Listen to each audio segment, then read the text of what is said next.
We used to have seers, medicine men, sorcerers, magicians, and shamans. They have been replaced with technicians in lab coats. Recognition of the divine nature that flows through us in all things is derided and ridiculed as superstition. Finite men declaring absolutes always seemed funny to me. Instead of looking to the macro scale and being filled with wonder, they focus on minutiae.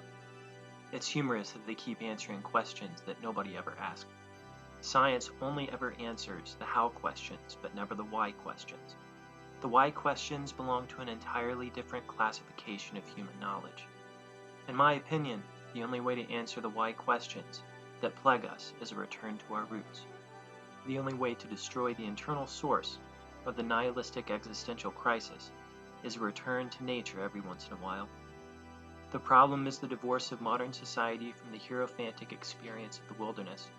The source of all of humanity's collective unconscious archetypes comes from the duality found in the natural world. Through collective tribal experience, myths were born and given to us from the pleromic spirit that underlies and permeates all of creation.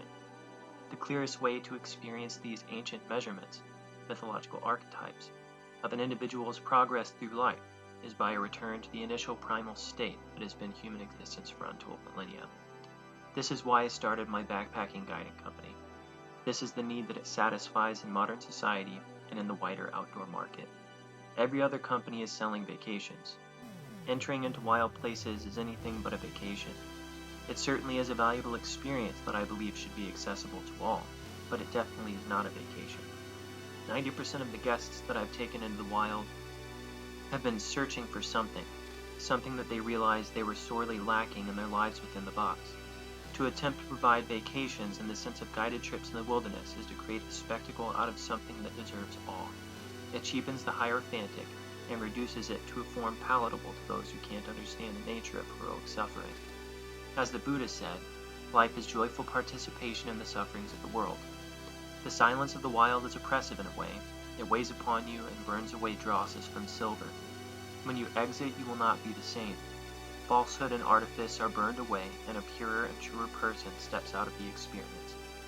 Entering into the wild for extended periods of time is leaving profane space and entering sacred space. It demands the reverence of those who enter. The tenuousness of an individual's life is put into perspective. Only by surrendering does one reap the rewards of the experience and be transformed.